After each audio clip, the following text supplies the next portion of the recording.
Hello friends, welcome to our YouTube channel तैयारी exam की। तो आज के इस वीडियो में हम क्लास 12 बायोलॉजी से इकाई है 10 पारिस्थितिकी का अध्याय है 13 जीव और समष्टियाँ। इस वीडियो में हम एनसीईआरटी बुक से संपूर्ण पाठ का हल देखने वाले हैं, तो वीडियो को अंत तक देखें। तो चलिए स्टार्ट करते हैं। तो वीडियो स्टार्ट करने से पहले वीडियो को लाइक कर दें और अपने दोस्तों के पास शेयर कर दें। बाद में आप लोग लाइक करना भूल जाते हैं, ठीक है, और बनाने में बहुत ही ज़्यादा मेहनत लगती है। तो चलिए देखते हैं हम लोग। प्रश्न संख्या 1 आता है यहाँ पे। क्या कह रहा है?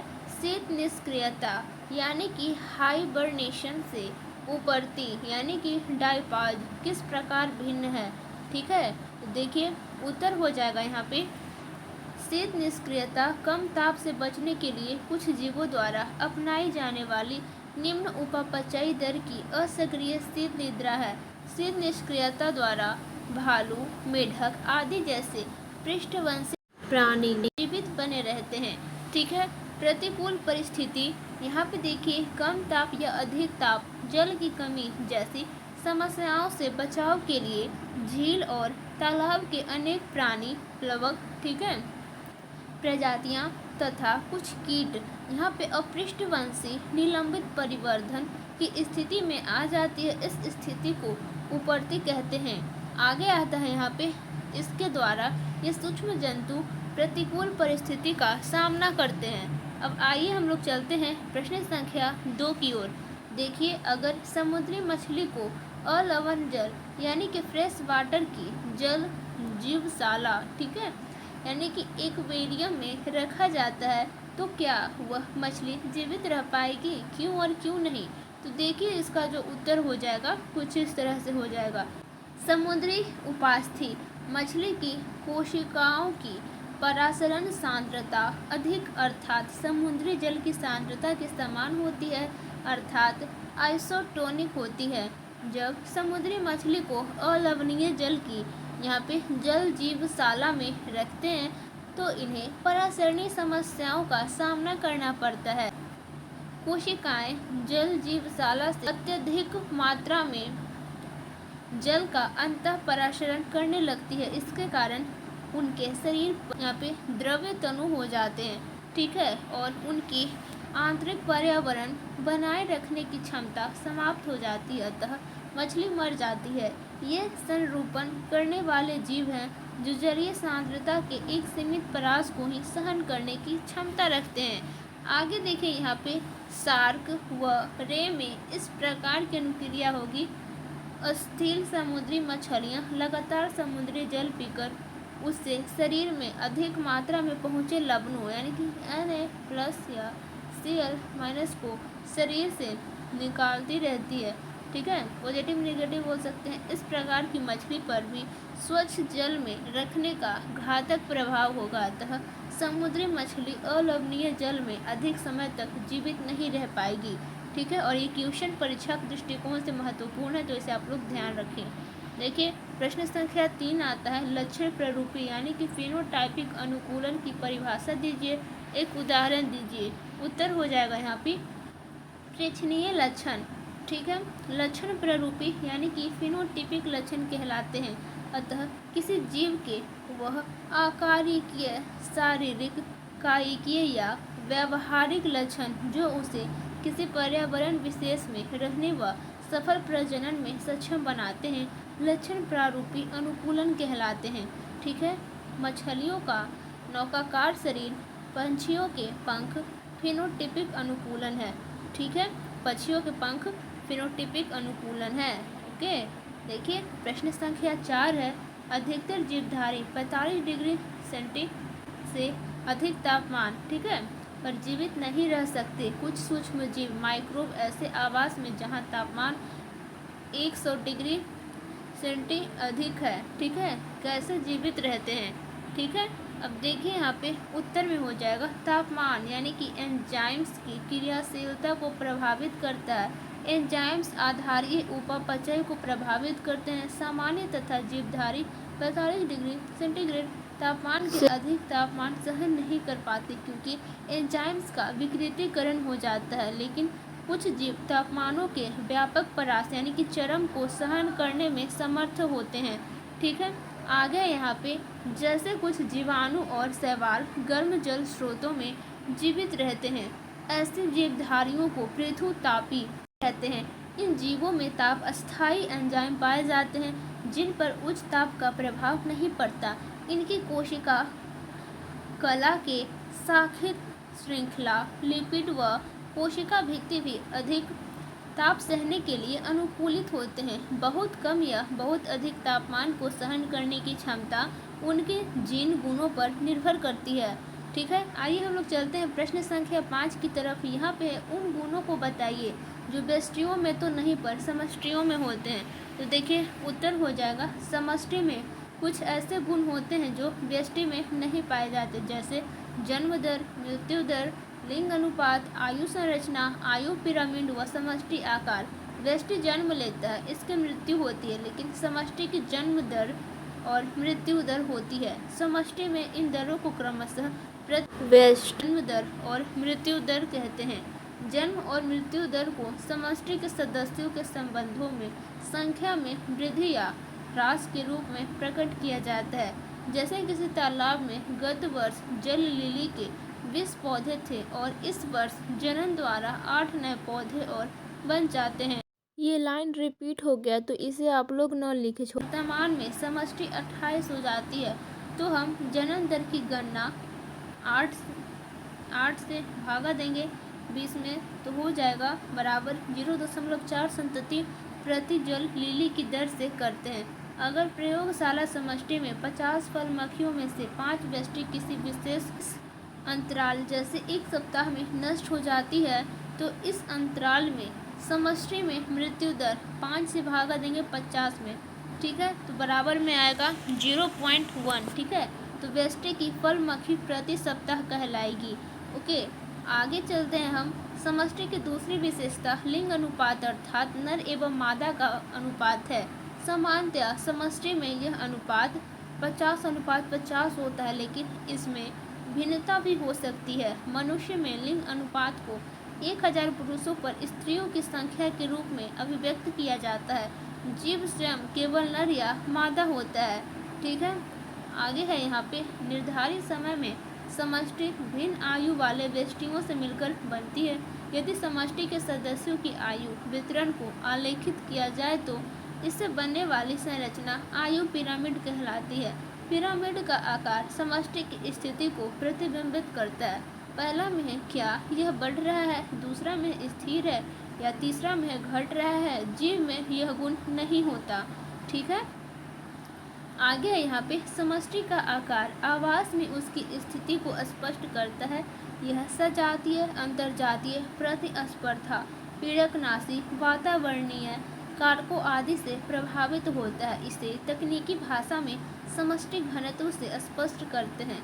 समष्टि घनत्व का आकलन विभिन्न प्रकार से किया जाता है।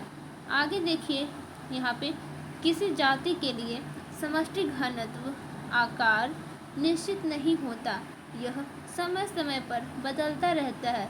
इसका कारण भोजन की मात्रा, यहाँ पे परिस्थितियों में अंतर, प्रभक्षण आदि होते हैं।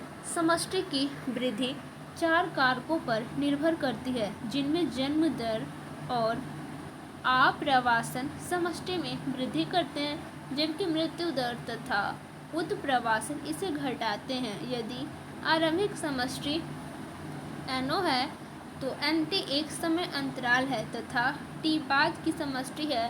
तो देखिए यहाँ पे NT = NO + B + I। ठीक है, माइनस D + E बराबर में हो जाएगा NO + B + I - D - E। समीकरण से स्पष्ट है कि जन्म लेने वाले B संख्या प्लस अप्रवासी I की संख्या B + I, मरने वालों की संख्या यहाँ पे देख सकते हैं D प्लस उत्प्रवासी E की संख्या से अधिक है, तो समष्टि घनत्व बढ़ जाएगा अन्यथा घट जाएगा। ठीक है, देखिए प्रश्न संख्या 6 आता है। अगर चर घातांकी रूप से यहाँ पे एक्सपोनेंशियली बढ़ रही समष्टि 3 वर्ष दोगुने साइज की हो जाती है, तो समष्टि की वृद्धि की इंट्रिंसिक दर R क्या है? उत्तर में हो जाएगा यहाँ पे, अगर n साइज की समष्टि में जन्म दर बी और मृत्यु दर डी के रूप में निरूपित की जाए तब इकाई समय अवधि टी में यहाँ पे समष्टि की वृद्धि या कमी होगी। ठीक है, यहाँ पे देखिए small R capital N equal to small D capital N बटा स्मॉल टी। ठीक है, जहाँ n बराबर हो जाएगा समष्टि का आकार, अतः r बराबर हो जाएगा डी एन बटा N D T minus equal to यहाँ पे 2/a×3। ठीक है, यानी कि 2/3 हो जाएगा। तो जब इससे भाग होगा तो यहाँ पे 0.66 आ जाएगा। ठीक है, आंसर में देखिए प्रश्न संख्या 7 आता है यहाँ पे पादपों में शाकाहारिता यानी कि हर्बीवोरी के विरुद्ध रक्षा करने की महत्वपूर्ण विधियाँ बताइए। ठीक है, तो देखिए इसका उत्तर हो जाएगा शाकाहारिता। पौधे शाकाहारी प्राणियों से अपनी सुरक्षा करने के लिए स्थान परिवर्तन नहीं कर सकते हैं, अतः शाकाहारियों से बचने के लिए पौधों में यहाँ पे आकारिकीय तथा रासायनिक रक्षा विधियाँ पाई जाती है। रक्षा के लिए सबसे सामान्य आकारिकीय सुरक्षा साधन कांटे हैं, जैसे एकेशिया, फैक्टस आदि में। ठीक है, आगे देखिए यहाँ पे पौधों के तनों व पत्तियों पर पाए जाने वाले सघन रोम कीटों के मुखांगों को मुख्य पादप ऊतक तक पहुँच नहीं बनाते देते।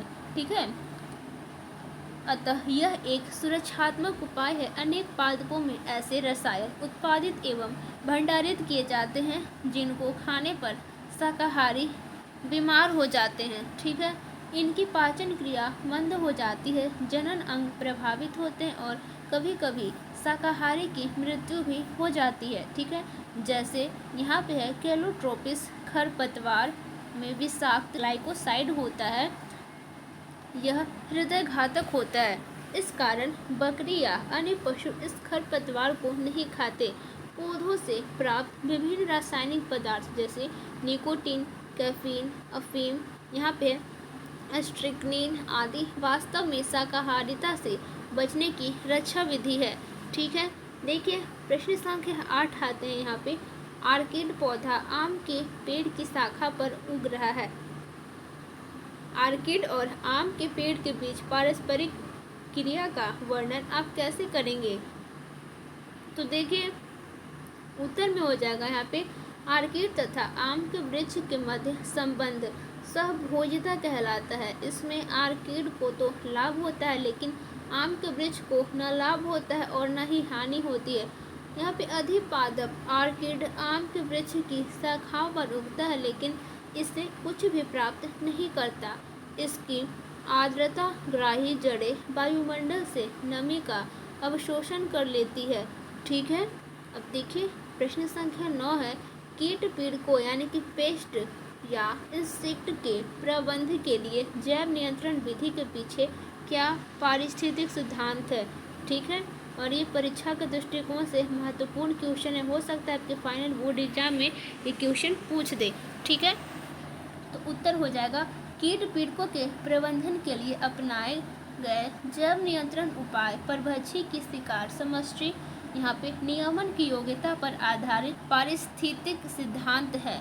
ऑस्ट्रेलिया में नागफनी को नियंत्रित करने के लिए एक प्रकार के परभक्षी स्लब यहाँ पे कैक्टोब्लास्टिस यहाँ पे कैक्टोरम का उपयोग किया गया। यहाँ पे एफिड के नियंत्रण के लिए लेडी बर्ड का प्रयोग आदि। ठीक है, इसी प्रकार कीटों के परजीवियों अथवा रोगजनकों का भी प्रयोग किया जाता है, जैसे ऑर्थोपोड्स के परजीवी वैक्यूलोवायरस। ठीक है, अब देखिए प्रश्न संख्या 10 आता है निम्नलिखित के बीच अंतर कीजिए। और ये सभी प्रश्न जो है एग्जाम के दृष्टिकोण से बहुत बहुत महत्वपूर्ण है। ठीक है, तो इसको आपको ध्यान से देखनी है। क में आता है यहाँ पे शीत निष्क्रियता और ग्रीष्म निष्क्रियता यानी कि हाइबरनेशन एंड यहाँ पे है एस्टिवेशन। ठीक है, तो देखिए शीत निष्क्रियता और ग्रीष्म निष्क्रियता में अंतर। ठीक है, difference between hibernation and aestivation. ठीक है, देखिए यहाँ पे शीत निष्क्रियता ग्रीष्म निष्क्रियता अंतर। यहाँ पे देखिए अनेक असमतापी और कुछ समतापी जीव शीत ऋतु के कुप्रभाव से बचने के लिए कुछ समय के लिए सुप्तावस्था में चले जाते हैं, इसे शीत निष्क्रियता कहते हैं। जैसे भालू, मेढक, छिपकली का शीत निष्क्रियता में जाना। देखते हैं जब ठंडी की समय आ जाती है तो भालू, मेढक, घर ही में आप लोग छिपकली को देख लीजिए ना, जैसे ही गर्मी जाती है और ठंड का आना शुरू हो जाता है, वो कहीं पे जाके ऐसे जगह अंडरग्राउंड हो जाते हैं जैसे कि पता ही नहीं चलता है। ठीक है, तो वो वहाँ पे चले जाते हैं। अब आगे देखिए, यहाँ पे कह रहा है ग्रीष्म निष्क्रियता, यानी कि अनेक असमतापीय जीव गर्मी के कुप्रभाव से बचने के लिए कुछ अवधि के लिए सुप्तावस्था में चले जाते हैं, इसे ग्रीष्म निष्क्रियता कहते हैं। सिंपल सी बात है, जैसे कि कुछ मछलियाँ, मेढक आदि कीचड़ में धंस जाते हैं। ठीक है, अब आइए हम लोग चलते हैं आगे की ओर। ख में आता है बाह्योष्मी और आंतरोष्मी, यानी कि एक्टोथर्मिक एंड एंडोथर्मिक। ठीक है, बाह्योष्मी और आंतरोष्मी में अंतर, difference between ectothermic and endothermic. ठीक है, तो देखिए यहाँ पे बाह्योष्मी हो गया, यहाँ पे आंतरोष्मी हो गया, तो बात से ही पता चलता है बाह्योष्मी और आंतरोष्मी। तो ध्यान दें, शीत रुधिर वाले प्राणियों यानी कि बाह्योष्मी के शरीर का ताप वातावरण के अनुसार बदलता रहता है। यह उपापचयी ऊष्मा के बजाय पर्यावरण से प्राप्त ऊष्मा पर निर्भर रहते हैं। ये प्राणी प्रायः शीत और ग्रीष्म निष्क्रियता के फलस्वरूप प्रतिकूल वातावरण में जीवित रहते हैं, जैसे उभयचर, सरीसृप वर्ग के प्राणी आदि। ठीक है, तो फर्स्ट अंतर हो गया। और यहाँ पे है गर्म रुधिर वाले प्राणियों यानी कि आंतरोष्मी के शरीर का ताप वातावरणीय ताप से प्रभावित नहीं होता। ये शरीर की उपापचयी क्रियाओं द्वारा प्राप्त यहाँ पे ऊष्मा से अपने शरीर ताप का नियमन करते रहते हैं, जैसे पक्षी एवं स्तनी वर्ग के प्राणी। देखिए एक और है, यह संरूपण यानी कि कंफर्म करके अपनी आंतरिक स्थिति बनाए रखते हैं। ठीक है, और यहाँ पे है यह नियमन द्वारा अपना आंतरिक पर्यावरण बनाए रखते हैं। तो अब देखिए यहाँ पे प्रश्न संख्या 11 आता है, निम्नलिखित पर संक्षिप्त टिप्पणी या नोट लिखिए। कम है मरुस्थल पादपों और प्राणियों के अनुकूलन। ठीक है, और ये एग्जाम के दृष्टिकोण से MVVI मोस्ट VVI है। ठीक है, तो आपको ध्यान से देखने हैं क्योंकि इस टाइप के प्रश्न परीक्षा में आपके आते रहते हैं। ठीक है, देखिए कम है मरुस्थल पादपों और प्राणियों के अनुकूलन। ठीक है, तो देखिए उत्तर हो जाएगा मरुस्थ। यहाँ पे ल छूट गया है, ल मरुस्थल। ठीक है, PDF में आपको अच्छे से दिख जाएगा, तो PDF आप लोग अच्छे से देख लीजिएगा। ठीक है, यहाँ पे मरुस्थल पादपों और प्राणियों के अनुकूलन। तो देखिए मरुस्थल का प्रमुख लक्षण जल की कमी, थोड़ा बहुत मिस्टेक हो जाता है। यहाँ के जीवधारियों की प्रमुख समस्या है मरुस्थल में तापमान चरम होता है, जो अत्यधिक व बहुत कम हो सकता है। ठीक है, अब देखिए आगे आता है मरुस्थलीय पादपों के अनुकूलन। शुष्क क्षेत्रों में रहने में सक्षम पौधे मरुस्थलीय कहलाते हैं। यह जल की कमी का सामना 2 विधियों से करते हैं। तो कौन कौन से हैं? शुष्क क्षेत्रों में रहने में सक्षम पौधे मरुस्थलीय कहलाते हैं। यह जल की कमी का सामना 2 विधियों से करते हैं। ठीक है, तो देखिए कौन कौन से हैं। शुष्कता पलायन, यह वर्षा काल या उसके तुरंत बाद कुछ सप्ताह में अपना जीवन पूर्ण कर वर्ष की शेष अवधि प्रतिरोधी बीज के रूप में सुसुप्तावस्था में गुजारते हैं। ठीक है, इन्हें एफीमेरल कहा जाता है। ठीक है, आइए अब हम लोग आगे चलते हैं। यहाँ पे है शुष्कता सहन करने वाले। इसमें विभिन्न प्रकार के आकारिकीय, शारीरिक, कार्यकीय या व्यवहारिक अनुकूलन पाए जाते हैं। इनमें वाष्पोत्सर्जन की दर कम करने के उपाय विकसित हो जाते हैं। यह शरीर में जल का संग्रह करते हैं व अधिक जल अवशोषित करते हैं। ठीक है, अब देखिए यहाँ पे आगे है मरुस्थलीय प्राणियों में जल संरक्षण की युक्तियाँ पाई जाती है। इनमें पसीने के रूप में जल हानि नहीं होती। इनमें मूत्र को सांद्रित करने की क्षमता पाई जाती है। ठीक है, ये उत्सर्जित पदार्थों के निष्कासन में न्यूनतम जल का उपयोग करते हैं। आइए अब आगे देखते हैं। जैसे कंगारू, चूहा, ऊँट अपनी जल की आवश्यकता की पूर्ति, यहाँ पे कॉमा दे दीजिएगा, अपनी आंतरिक वसा के ऑक्सीकरण से प्राप्त जल से पूर्ण करने में सक्षम होते हैं। कुछ जंतु व्यवहारगत अनुकूलन जैसे रात्रिचर होना, दिन में बिलों में रहना यहाँ पे अपनाकर दिन के अधिक ताप से बचे रहते हैं। चूहा को देखते हैं ना कि अपने बिल में चले आते हैं। सांप को भी देखिएगा। ख यहाँ पे जल की कमी के प्रति पादपों का अनुकूलन, ठीक है, उत्तर हो जाएगा जल की कमी के प्रति पादपों का अनुकूलन। जल की कमी के कारण पौधों में निम्नलिखित अनुकूलताएं पाई जाती है जिससे पौधा जल संरक्षण कर सके और जल हानि की दर को कम कर सके। देखिए फर्स्ट में आता है यहाँ पे पादपों का जड़ तंत्र सुविकसित होता है। सेकेंड में है अधिकांश पादपों का तना छोटा या काष्ठीय होता है, कुछ पौधों में तना रस होता है, ठीक है। तीसरा यहाँ पे पत्तियाँ छोटी या कांटों में रूपांतरित हो जाती है, कुछ पौधों में पत्तियाँ मांसल हो जाती है। 4 में आता है यहाँ पे पत्तियों पर उपचर्म का मोटा आवरण होता है, रंध्र गड्ढों में धसे रहते हैं। आगे है 5वां में यांत्रिक ऊतक पूर्ण विकसित होता है। 6ठा में पौधों की कोशिकाओं में श्लेष्म, रेजिन, गोंद आदि पाया जाता है। 7 में है कोशिकाओं की पराशरणीय सांद्रता बहुत अधिक होती है। ग में आता है प्राणियों में व्यवहारिक यानी कि बिहेवियोरल अनुकूलन, ठीक है।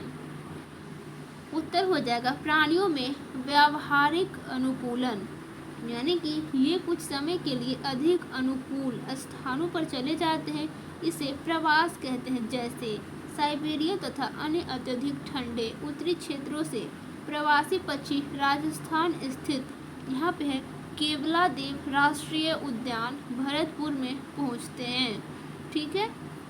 अनेक प्राणी शीत एवं ग्रीष्म सुप्तावस्था द्वारा प्रतिकूल वातावरण को सहन कर लेते हैं और अनुकूल वातावरण में पुनः क्रियाशील हो जाते हैं। ताप कम होने पर सूर्य के प्रकाश में आकर ऊष्मा प्राप्त करना इसी प्रकार का अनुकूलन है, ठीक है। देखिए घ में आता है पादपों के लिए प्रकाश का महत्व बहुत ही महत्वपूर्ण है, ठीक है। तो पादपों के लिए प्रकाश का महत्व, importance of light in plants, पृथ्वी पर जीवन क्रियाओं को संचालित करने के लिए ऊर्जा प्रत्यक्ष या परोक्ष रूप से प्राप्त होती है। सौर ऊर्जा प्रकाश के रूप में पृथ्वी पर पहुंचती है। प्रकाश का पौधों के जीवन में अत्यधिक महत्व है। प्रकाश की तीव्रता, गुणवत्ता तथा अवधि तीनों ही पौधों को प्रभावित करती है, ये बात आपको याद रखनी है। प्रकाश पौधे की निम्नलिखित प्रक्रियाओं को प्रभावित करता है। क्या क्या है? फर्स्ट में है प्रकाश संश्लेषण, ठीक है, और सेकंड में है बाष्पोत्सर्जन, 3 में है पादप गतियाँ, 4 में है बीजों का अंकुरन, 5 में है पर्णहरित संश्लेषण, 6 में है पुष्पन एवं फल निर्माण दीप्तिकालिता, ठीक है। 7 में है यहाँ पे रंध्रों का खुलना, 8 में है ऑक्सीन आदि का उत्पादन, 9 में कंद निर्माण, 10 में है पौधों का भौगोलिक वितरण, और में आता है यहाँ पे तापमान और पानी की कमी का प्रभाव तथा प्राणियों का अनुकूलन। तो उत्तर हो जाएगा यहाँ पे तापमान और पानी की कमी का प्रभाव तथा प्राणियों का अनुकूलन। मरुस्थल में जल की कमी के साथ साथ ताप की चरम परिस्थितियाँ पाई जाती है। ताप की कमी व शुष्कता हेतु जंतु निम्न अनुकूलन द्वारा कार्य की शुष्कता से बचने का प्रयास करते हैं। फर्स्ट में आता है ध्रुवीय क्षेत्रों में जंतुओं की त्वचा के नीचे वसा का मोटा स्तर पाया जाता है जो शरीर से ऊष्मा की हानि रोकता है, ठीक है। सेकेंड में आता है इन जंतुओं के कान ईयर्स छोटे होते हैं जिससे ऊष्मा की कम हानि होती है, एलन नियम। थर्ड में है कुछ जंतु निम्न ताप से बचने के लिए शीत निष्क्रियता प्रदर्शित करते हैं जैसे ध्रुवीय भालू, कुछ कीट उपरती अपनाते हैं। 4 में आता है यहाँ पे जंतु आकार में बड़े होते हैं जैसे ध्रुवीय भालू, एपेरर, पेंगुइन। जंतुओं में जल की कमी के संदर्भ में हुए अनुकूलनों का वर्णन इसी प्रश्न के क भाग में किया गया है। ताप की अधिकता में भी इसी प्रकार के अनुकूलन पाए जाते हैं। प्रश्न संख्या देखिए 12 है अजीवीय यानी कि एबायोटिक पर्यावरणीय कारकों की सूची बनाइए। उत्तर होगा अजैवीय पर्यावरणीय कारक। विभिन्न अजैवीय कारकों को निम्नलिखित 3 समूहों में बांट सकते हैं। फर्स्ट में है जलवायवीय कारक, ताप, जल, प्रकाश, वायु गति, वर्षा, वायुमंडलीय नमी तथा वायुमंडलीय गैसें। सेकेंड में है मृदीय कारक, इसमें हो जाएगा खनिज पदार्थ, कार्बनिक पदार्थ, मृदा जल तथा मृदा वायु। ठीक है, आगे है थर्ड में आता है स्थलाकृतिक कारक, स्थान की ऊंचाई, भूमि का ढाल, पर्वत की दिशा आदि। ठीक है, अब देखिए प्रश्न संख्या 13 आता है, निम्नलिखित का उदाहरण दीजिए। देखिए क्या क्या है, आतपोदभीद जिसे हेलियोफाइट कहते हैं। ठीक है, तो उत्तर देखिए आतपोदभीद हेलियोफाइट अर्थात जल स्थलीय पादप जैसे सूरजमुखी, यहाँ पे है कठहलताएं, पटेरा। ठीक है, ख में यहाँ पे छायोदभीद जिसे अस्कियोफाइट कहते हैं। छायोदभीद सियोफाइट जो बोलिए जैसे क्रोटोन्स, मनी प्लांट आप लोग देखे होंगे, आपके घर में होगा शायद, रहता है बहुत लोगों के घर में। ग में है यहाँ पे सजीव प्रजक विविपेरस यानी कि अंकुरन वाले पादप। उत्तर हो जाएगा सजीव प्रजक विविपेरस, अंकुरन वाले पौधे जैसे राइजोफोरा। ठीक है, घ में है यहाँ पे आंतरोष्मी यानी कि एंडोथर्मिक प्राणी। उत्तर हो जाएगा आंतरोष्मी, एंडोथर्मिक प्राणी जैसे पक्षी, स्तनी। ठीक है, अड़ा में है यहाँ पे बाह्योष्मी यानी कि एक्टोथर्मिक प्राणी। उत्तर हो जाएगा बाह्योष्मी, एक्टोथर्मिक प्राणी जैसे में उभयचर एवं सरीसृप। ठीक है, च में है यहाँ पे नितलस्थ बेंथिक जोन का जीव, नितलस्थ बेंथिक जोन का जीव जैसे star fish, devil fish, sponge, corals. ठीक है, अब आइए चलते हैं प्रश्न संख्या यहाँ पे 14 की ओर। समष्टि यानी कि पॉपुलेशन और समुदाय यानी कि कम्युनिटी की परिभाषा दीजिए, और ये एग्जाम के दृष्टिकोण से बहुत ही महत्वपूर्ण क्वेश्चन बनते हैं। ठीक है, देखिए यहाँ पे उत्तर हो जाएगा समष्टि यानी कि पॉपुलेशन, किसी निश्चित भौगोलिक क्षेत्र में नियत समय पर रहने वाले एक समान अर्थात एक ही प्रजाति के जीव की संख्या जो समान संसाधनों का उपयोग करती है अथवा उनके लिए स्पर्धा करती है, समष्टि कहलाती है। यह समान जीन पूल साझा करती है। ठीक है, अब देखिए समुदाय, यहाँ पे आप लोग स्टार बना लीजिएगा, यानी कि कम्युनिटी, एक ही समुदाय में पाए जाने वाली विभिन्न जीवों की समष्टियाँ जो पारस्परिक क्रिया करती है, मिलकर उस स्थान का जैव समुदाय बनाती है। देखिए प्रश्न संख्या 15 है, निम्नलिखित की परिभाषा दीजिए और प्रत्येक का एक एक उदाहरण दीजिए। देखिए उत्तर हो जाएगा क में सहभोजिता यानी कि कमेर्शियलिज्म। ठीक है, उत्तर हो जाएगा सहभोजिता, जब किसी पारस्परिक संबंध का एक सहयोगी बिना दूसरे को हानि पहुंचाए लाभान्वित होता है तो इसे सहभोजिता कहते हैं। जैसे आर्किड, आरोही कठहलताएं का अन्य वृक्षों पर उगना। ठीक है, ख में आता है यहाँ पे परजीविता यानी कि पैरासिटिज्म। उत्तर में हो जाएगा यहाँ पे परजीविता, विषम पोषी जीवधारी जो अपने जीवित परपोषी के शरीर से आहार प्राप्त करते हैं परजीवी कहलाते हैं तथा यह घटना परजीविता कहलाती है। जैसे अधिकांश जीवाणु, कवक आदि परजीवी अपना जीवन काल या उसका एक भाग पोषी के शरीर पर या उसके शरीर में पूरा करते हैं। जैसे कसकूटा व जूजू, खटमल, मच्छर बाह्य परजीवी होते हैं। ठीक है, देखिए ग में आता है छद्मावरण यानी कि कैमोफ्लाज। ठीक है, तो देखिए उत्तर हो जाएगा छद्मावरण। प्रकृति में यहाँ पे परभक्षण के प्रभाव को कम करने के लिए अनेक भक्षण की जाने वाली प्रजातियाँ विभिन्न रक्षा युक्तियाँ विकसित कर लेती है। कीटों और मेढकों की कुछ जातियाँ पर भक्षी द्वारा सुगमता से पहचाने जाने से बचने के लिए वातावरण के अनुरूप प्रतीत होती है।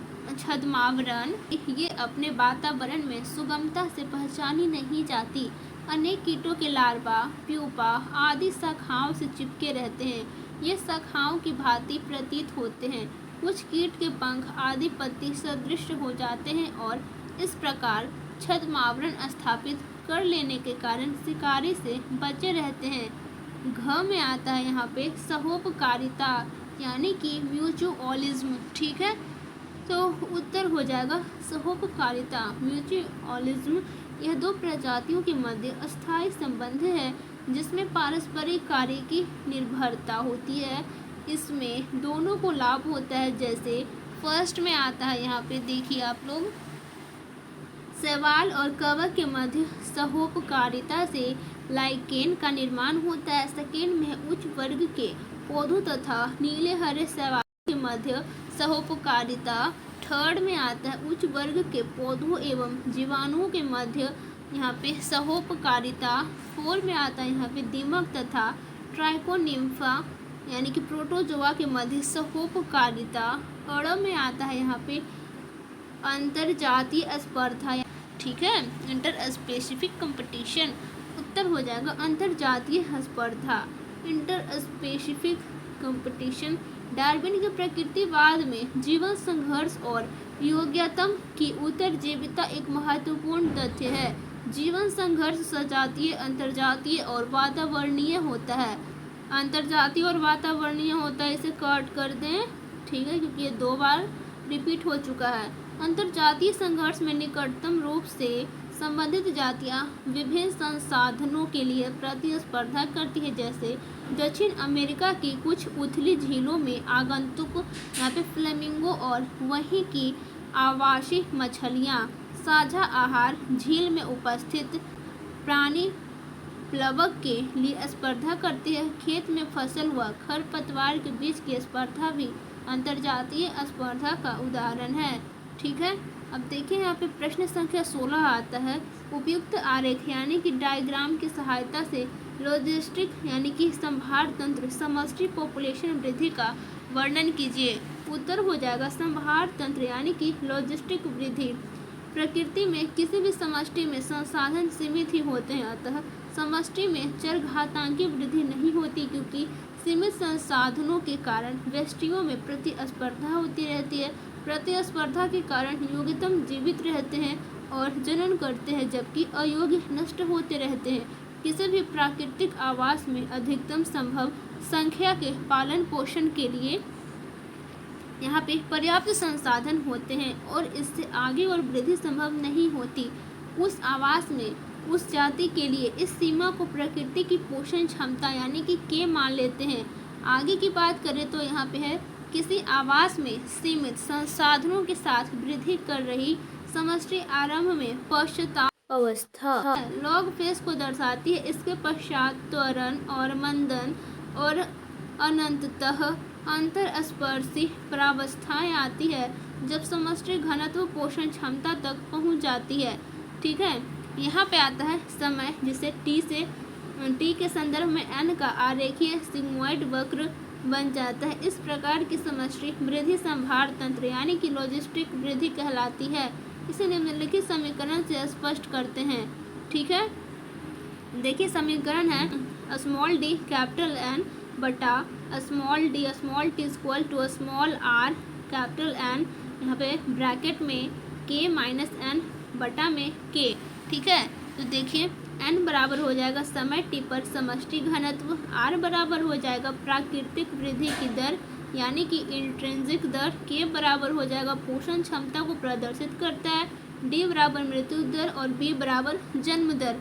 ठीक है, तो वीडियो को बनाने में बहुत मेहनत लगता है, तो वीडियो को लाइक कर दें और यहाँ पे आप ये पिक्चर बना सकते हैं, बना लीजिएगा। ठीक है, तो आइए आगे चलते हैं। यहाँ पे चित्र आप लोग देख ले, क्या चीज़ का चित्र है, समष्टि वृद्धि वक्र ए जब अनुक्रियाएं वृद्धि को सीमित करने वाली नहीं है तब आरेख चरघातांकी है। बी में जब अनुक्रियाएं वृद्धि के लिए सीमाकारी है तब आरेख लॉजिस्टिक है। ठीक है, के हो जाएगा पोषण क्षमता। ठीक है, यहाँ पे साइन देख लीजिए, कुछ इस तरह से आप लोग बना लीजिएगा। कुछ और क्वेश्चन है, इतना देख लिए तो लास्ट तक बने रहें। अधिकांश प्राणियों की समष्टि में वृद्धि के लिए संसाधन परिमित है और ये शीघ्र सीमित हो जाते हैं, इसीलिए लॉजिस्टिक वृद्धि मॉडल को अधिक यथार्थपूर्ण माना जाता है। प्रश्न संख्या 17 देखिए, जो कि लास्ट है। निम्नलिखित कथनों में परजीविता पैरासिटिज्म को कौन सा सबसे अच्छी तरह स्पष्ट करता है?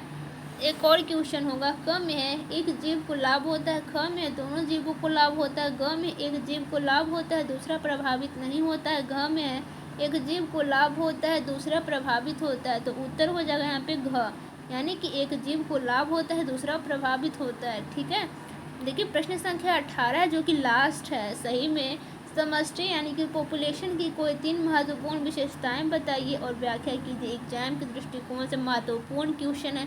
ठीक है, इसको समझें आप लोग। उत्तर में हो जाएगा जन्म दर, मृत्यु दर, लिंग अनुपात, आयु संरचना, आयु पिरामिड व समष्टि आकार समष्टि की पहली विशेषता है। ठीक है, कहने का अभिप्राय समष्टि की जन्म दर और मृत्यु दर होती है। समष्टि में इन दरों को क्रमशः प्रति व्यष्टि जन्म दर और मृत्यु दर कहते हैं। जन्म और मृत्यु दर को समष्टि के सदस्यों के संबंधों में संख्या में वृद्धि या ह्रास के रूप में प्रकट किया जाता है। जैसे कि तालाब में गत वर्ष जल लिली के 20 पौधे थे और इस वर्ष जनन द्वारा 8 नए पौधे और बन जाते हैं, तो वर्तमान में समष्टि 28 हो जाती है। तो हम जनन दर की गणना 8/20 इक्वल टू यहाँ पे हो जाएगा 0.4 संतति प्रति जल लिली की दर से करते हैं। ठीक है, अब देखिए समष्टि की दूसरी विशेषता लिंग अनुपात अर्थात नर एवं मादा का अनुपात है। सामान्यतः समष्टि में यह अनुपात 50:50 होता है, लेकिन इसमें भिन्नता भी हो सकती है। मनुष्य में लिंग अनुपात को 1000 पुरुषों पर स्त्रियों की संख्या के रूप में अभिव्यक्त किया जाता है। जीव स्वयं केवल नर या मादा होता है। ठीक है, लास्ट पॉइंट है समष्टि की तीसरी विशेषता निर्धारित समय में समष्टि भिन्न आयु वाले व्यष्टियों से मिलकर बनती है। यदि समष्टि के सदस्यों की आयु वितरण को आलेखित किया जाए तो इससे बनने वाली संरचना आयु पिरामिड कहलाती है। ठीक है, सो आई होप आपको ये वीडियो अच्छा लगा होगा तो लाइक कर दे। चैनल पे नया है तो चैनल को सब्सक्राइब करके बेल आइकन को प्रेस कर दे, ताकि हमारे आने वाले वीडियो का नोटिफिकेशन सबसे पहले आप तक पहुँचे और अपने दोस्तों के पास भी शेयर कर दे। ठीक है, तो अगर आपको इसका PDF नोट्स बिल्कुल फ्री ऑफ कॉस्ट में प्राप्त करना है तो उसके लिए टेलीग्राम चैनल ज्वाइन कर ले। सिंपली टेलीग्राम पे जाएंगे और सर्च करेंगे तैयारी एग्जाम के 12th ग्रुप। जैसे ही सर्च करेंगे हमारे चैनल का लोगो आ जाएगा, उस पर क्लिक करके आप सभी ज्वाइन कर लेंगे, तो वहाँ से आप लोग PDF प्राप्त कर सकते हैं। ठीक है, आप सभी की एग्जाम की तैयारी अच्छी हो। All the best. तो मिलते हैं नेक्स्ट वीडियो में। Thank for watching this video.